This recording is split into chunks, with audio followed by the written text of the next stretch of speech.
We're here today to release the report of the Faraba Banta Commission of Inquiry and the government white paper, both of which will be distributed after this press conference. I leave that in the care of the government spokesperson.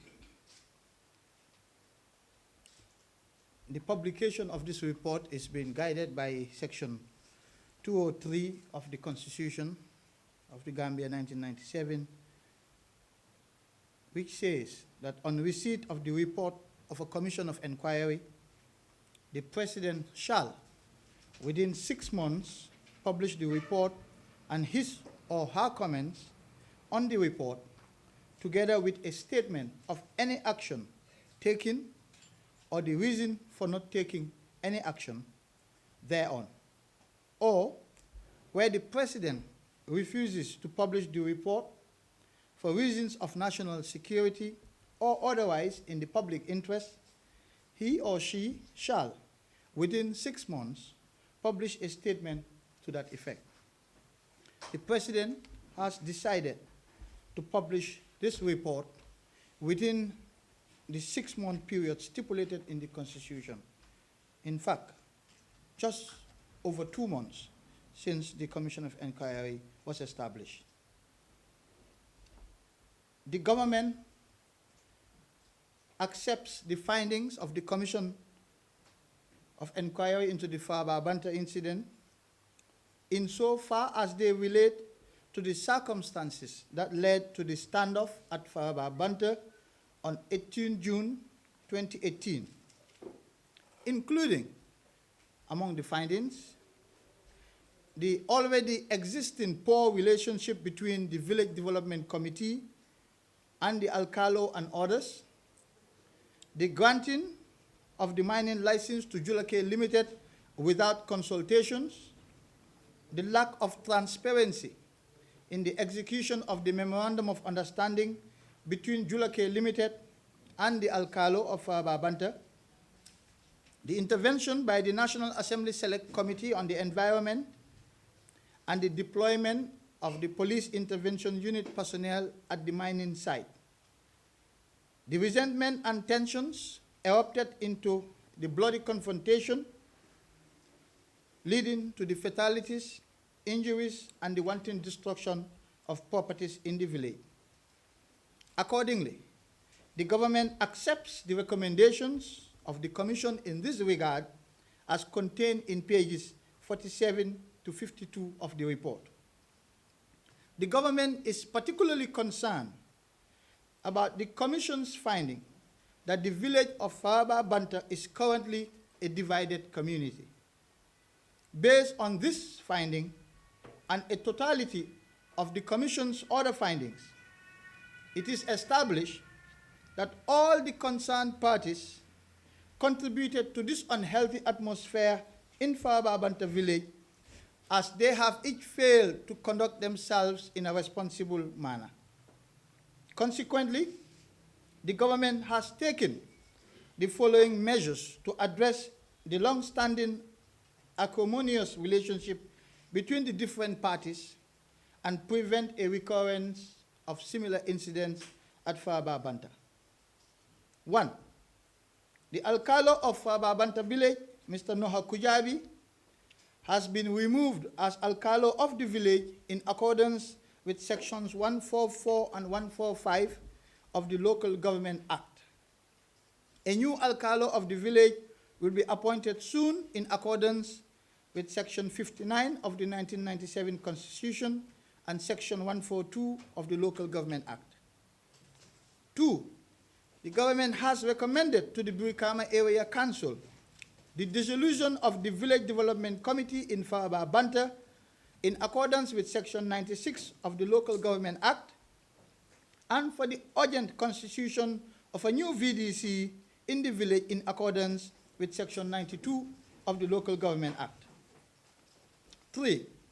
The Council of Elders at Faraba Banta village has been dissolved, and a new Council of Elders will be established in the village soon. 4. Those persons at the National Environment Agency and the Geological Department directly responsible for the failure to follow established guidelines in the issuance of the mining license to Julake Limited have been suspended without pay for 6 months with immediate effect. 5. The license issued to Julake Limited for sand mining in Faraba, Banta has since expired in July 2018 and shall not be renewed, nor shall Julake Limited be issued with any license for the conduct of any other mining activities in Faraba, Banta until further notice. And 6, that all sand mining activities in Faraba, Banta village have been suspended until a proper environmental impact assessment is carried out by an independent consultant, and only after proper consultations with all key stakeholders in the village, including the women. On the deaths, injuries, and destruction of property, the Commission has found, among other things, that it is not in dispute that the only people who were armed with guns during the standoff at Faraba, Banta were the police intervention unit personnel, and that only the villagers suffered gunshot wounds. The Commission has also found that there is no doubt that it was the police intervention unit personnel on the ground in Faraba, Banta who shot at the villagers and are consequently responsible for the deaths and gunshot wounds inflicted on the villagers. Furthermore, the Commission has found that while there was no proper coordination of the operation by the police on 18 June 2018, the Commission found that no orders, and I emphasize, no orders, were given by the police high command to shoot at the crowd. In essence, the police intervention unit personnel who fired at the villagers did so without lawful command and acted alone. The government therefore accepts these findings insofar as they relate to the causes of death, injuries, and destruction of properties in Faraba, Banta on 18 June 2018.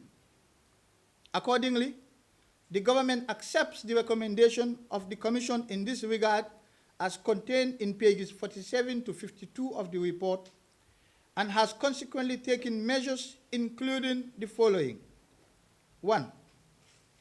That criminal prosecutions, appropriate criminal prosecutions, be continued against ASP Musa Fati, PC Musa Baji, PC Nuha Koli, and First Class Mamadou Z Jallo, and Superintendent Babukar Cham, for the deaths of Bakari Kujabi, Ismail Abba, and Amadou Jao, all of whom died from gunshot wounds as established by the coroner. 2. That criminal prosecutions be initiated against all the perpetrators identified in pages 43 to 45 of the report for the willful destruction of properties and other related crimes in Faraba, Banta. 3. The Gambia Police Force has been directed to conduct criminal investigations into the killings, injuries, and destruction of properties for the purpose of prosecuting the alleged perpetrators of the crimes within the shortest possible time. 4. That the families of those who died and those who sustained serious injuries are to be compensated by the state. 5. That those who lost their properties as a result of the vandalism and arson are also to be compensated by the state. And 6. That a Faraba Banta Compensation Committee comprising the permanent secretaries of the Ministries of Interior, Local Government, and the Environment has been established under the joint chairmanship of the Solicitor General and the permanent secretary of the Ministry of Finance to handle all compensation claims as recommended by the Commission. On the question of preventing similar occurrences in other parts of the country and improving police duties and crowd control capabilities. The government takes note of the observations made by the Commission insofar as they relate to preventing similar occurrences in other parts of the country and improving police crowd control capabilities as contained in pages 53 to 61 of the report.